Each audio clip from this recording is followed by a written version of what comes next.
Why is it difficult to expel students from public school, even at the high school level?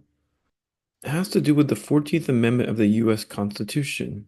The concept of free education at the public school level is established indirectly through the 14th Amendment of the U.S. Constitution, particularly the Equal Protection Clause, which ensures that no state can deny any person within its jurisdiction equal protection under the law.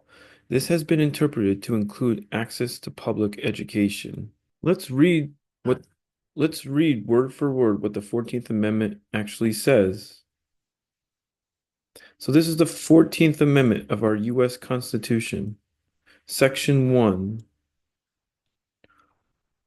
All persons born or naturalized in the United States and subject to the jurisdiction thereof are citizens of the United States and the state wherein they reside.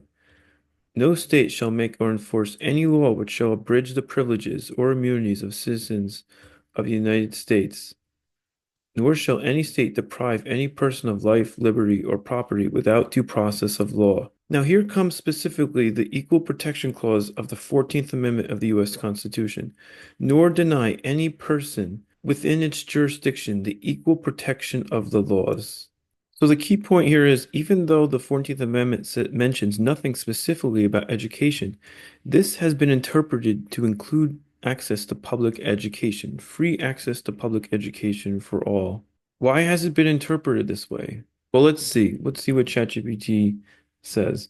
The Equal Protection Clause, context in education.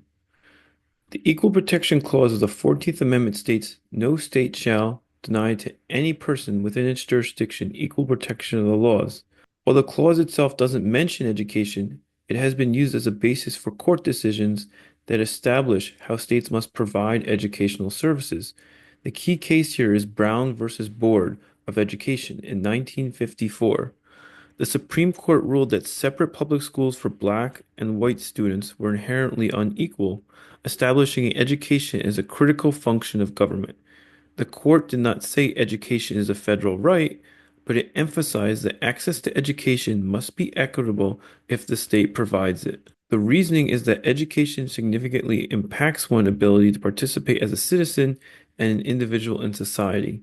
Denying or limiting access to based on an arbitrary factors like race or wealth violates the principle of equal protection under the law. So that is the apparent logic of how people interpret the 14th Amendment, implying free and fair education for all in the US. Now, even if that doesn't seem like it really says it, now in all practicality, even if it doesn't seem like, even if you don't agree with that, for many states, take for example the state of New Jersey. In New Jersey, the guarantee of a free education is explicitly stated in the New Jersey Constitution. This is in Article 8, Section 4, Paragraph 1.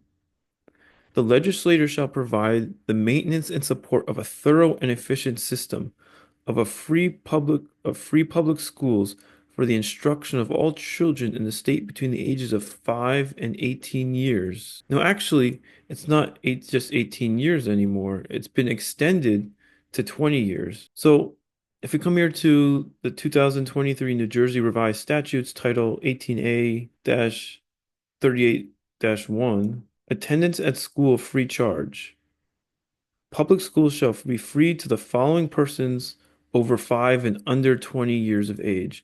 So even though in the New Jersey Constitution it says up to 18 years, it's been essentially revised or abridged to include up to 20 years of age for a general ed student and 21 years of age for a student with an IEP. So what do you think? What is your opinion? Do you think all this negates the ability of a student to be expelled from a public school, say at the high school level? Maybe, just maybe, if we set certain specific standards, we could have more responsibility and more accountability. For example, if you start a fight 3 times in high school, then you're expelled. If you sell drugs in high school, you're expelled. Does a free public education here negate the ability to expel a student? The logic from the other side is that, well, we can't expel them exactly because They didn't choose. We have to allow them a free education, and they didn't choose to leave school, even if they're 16 years older. By expelling them, essentially, the logic is we're taking away their free public education. They didn't choose to leave school, but I think one could imagine if you really look down deep, a lot of these kids don't want to be in school, and that's okay. Maybe it'd be more beneficial to leave school. When you keep committing heinous acts, you have to wonder deeply, do they really want to stay in school anyway? Forcing kids to stay in school or be in school is not the answer, but letting them feel the repercussions of their actions is helpful for anybody. If you are learning from the free resources from this channel, then you'll love my book, Learning Isn't Linear, available on Amazon.com. It contains crisp illustrations to accompany non-standard problems with extremely detailed solutions. The link is in the description. If you get the ebook version using the Kindle, there are clickable links throughout the book to Desmos and GeoGebra projects. It is very easy to search within the book for specific topics. As you can see, chapters range from algebra to calculus.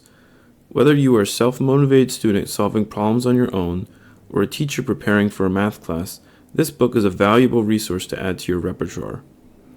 Okay, till next time, and remember, prioritize long-term learning over short-term test taking.